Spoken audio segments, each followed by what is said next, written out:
Hi, this is Zee from SpaceChain. And I'm Tim Draper, nice to see you. Today I'm very excited to be with Tim, and he's our investor, advisor, and also he's my personal mentor for the last couple of years. This is really exciting, and Zee has become a major force for space and the blockchain, and we're so proud of it. At Draper University, we are incredibly proud of Zee and all the things he's doing. Thank you so much. Actually, Draper U is where I got my first Bitcoin, Ethereum, learned about everything, and it was such an exciting program. Would you mind just share our community what is the vision for Draper U in general? So Draper University is, we call Draper University Heroes, and the idea is to take ordinary people and turn them into heroes who will do extraordinary things, take big leaps, try interesting things, make a big impact on society, and I think that we do it a little differently. The school is very unusual. We put people through tasks that are intellectually challenging, but mostly emotionally challenging and physically challenging, and we put you through embarrassing things and very difficult things. And it's team-based, so you get used to working with a team.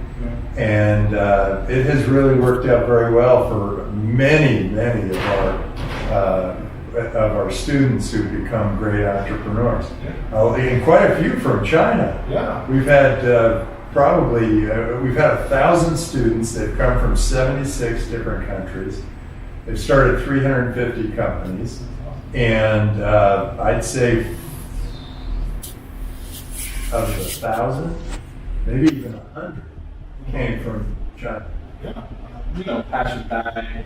Patrick Dye started Quantum. Dennis started the yogurt company. He's really good. The whole group is doing well. Shoot, I forgot.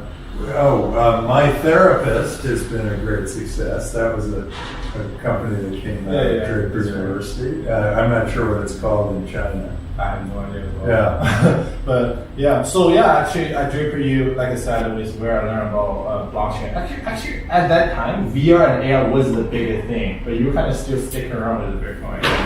But yeah. Right, we're the first school to ever have anybody talk about Bitcoin. We had all the experts in there. We did a great, and then Patrick and you and the team around Quantum and many others did very well. Yeah. We did well. We had two students pay their tuition in Bitcoin. Worked out very well. So it's really interesting because my co-founder Jeff Garlick, he was the third ever Bitcoin developer. He told me that at 2015, I think, he was invited to talk about Bitcoin. Yeah, Draper U. He was one of the early experts. Oh, absolutely. Oh, we invited whoever was.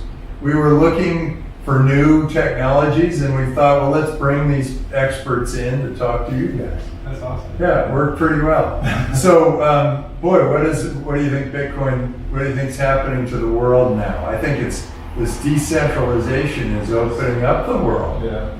Honestly, I think with all the, sorry to say that, but all the stupid decisions all the governments and institutions are making, I mean, like, it's just helping Bitcoin so much. Yeah, it's like, you see it, it's like, okay, Bitcoin just better.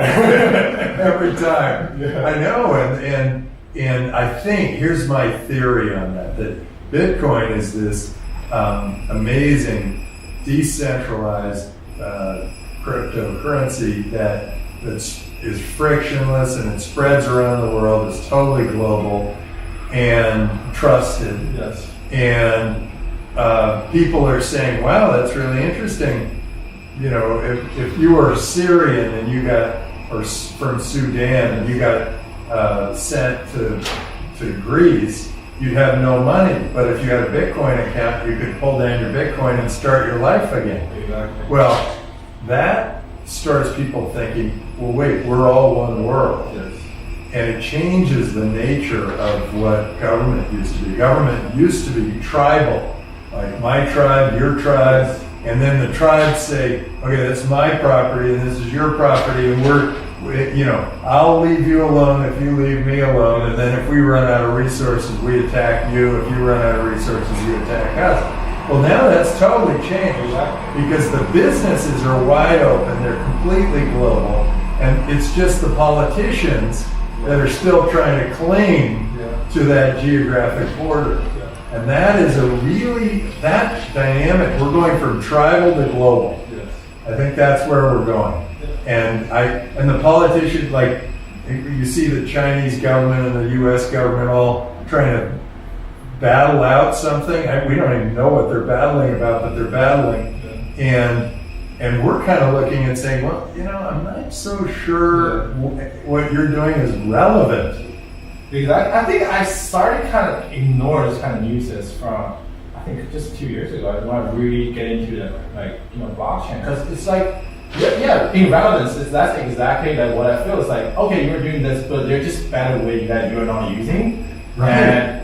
And they could be totally decentralized, totally open, and their government, their business, their country, the people from their country would thrive. Yes. It would be enormous if they just let it rip. There's so many interesting things that can happen with Bitcoin and the blockchain and smart contracts and AI that governments are slowing down because they're putting up regulation. I kind of look at it as, have you ever heard of the lion's last roar? Yes. I look at it as the lion's last roar. The politicians are saying, just before they die.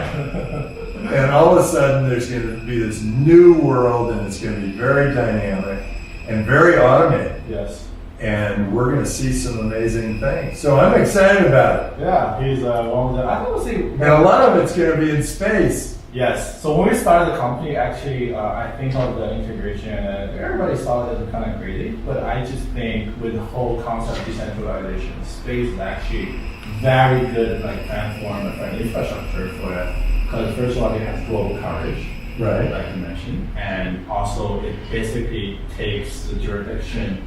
I wouldn't say it doesn't matter anymore, but it's just it's boundless, right? By itself, by nature. Plus, with this non-terrestrial network, and there's just great potential we can do, because all the business we have right now, internet is global, and with non-terrestrial network, that's actually enabled so much thing can happen. So that's so I could buy something from you, and it would go. I would pay in Bitcoin. It would go up to one of your satellites in space, and the transfer would happen up there from my wallet to your wallet, and all the accounting would be done up there. Yes. And our contract would be all done up there. Yes. Well, that's pretty interesting. Yeah, but I think we're still the only blockchain company that launched hardware to space and can actually perform and generate transactions in space. So we're really proud of that. And I think that's although now I would say it's still very early stage, but we made it functional, and we're really excited about it. And also I think our community is interesting because you are one of the earliest VC actually started into investing. Commercial space, you have the portfolio has SpaceX and all Kubos, Planet, IceEye, which now can see through the clouds, which might be really interesting on Jupiter and Saturn because they're gas giants, and you'd be able to see right through and see what's going on down below there. Yeah, it could be very interesting. So could you share a little bit of take on commercial space? Why as a VC you're interested in investing space, which is far rich for most of VC? I think it's so exciting. The immediate applications are all surveillance. The long-term applications are potential governance in space, and then super long-term, it's where we all start settling on other planets, and that could end up really be great for humanity, because if the Earth gets hit by a meteor that blows the place up, we're going to have humans in another place, and that will be it's a hedge against humanity. And so I think we've got a a really great opportunity in space, and I think I think there are also going to be various experiences moving through space, and then if you start really projecting out, I made an investment in a company that has the potential to accelerate a rocket indefinitely, and if space is a vacuum, which I'm not sure it is, but let's say it is a vacuum, that acceleration has no end to it. Yes. It will just keep accelerating. So you could actually get to light speed and beyond through that kind of an acceleration where it just keeps little by little acceleration, and then pretty soon you're going past light speed. You could end up at another galaxy, another solar system, and maybe find another Earth. Yes. Yeah. That's great. Because I feel like Tim is the only VC that we spend 90% of time our discussion talking about freediness, excitement, dream, and 10% about traction in this model. I feel like other VC, like we said most of the time, okay, what's that? And we kind of explain it, and then it was like, oh, okay, well, tell me your personal life, that kind of thing. But with you, I feel like we just shared all that excitement, and then if it's exciting enough, I think it's just good business. Space, oh, absolutely. And the future comes faster than anybody thinks. Yeah. I'll tell you, way back when I watched Star Trek, and when I watched Star Trek, I looked and I thought, oh, none of those things could ever happen. Yeah. And all of them are happening. Yes. You've got a communicator. You got this thing. It's just as good as this. Yeah. It's better because you can communicate with people anywhere around the world. You've got phasers, the equivalent of a phaser. You've got the holodeck. Yeah. You've got the tricorder reading. You've got the thing that measures, like, it's in effect an MRI that just goes like up and down your body and determines what's wrong. Yeah. I mean, we've basically taken all those Star Trek ideas and made them reality. So many more interesting things are going to happen just because we've got imaginations. Yes. The imagination takes you to new places. All right, thank you so much. Thank you. It's fun talking to the SpaceChain lovers.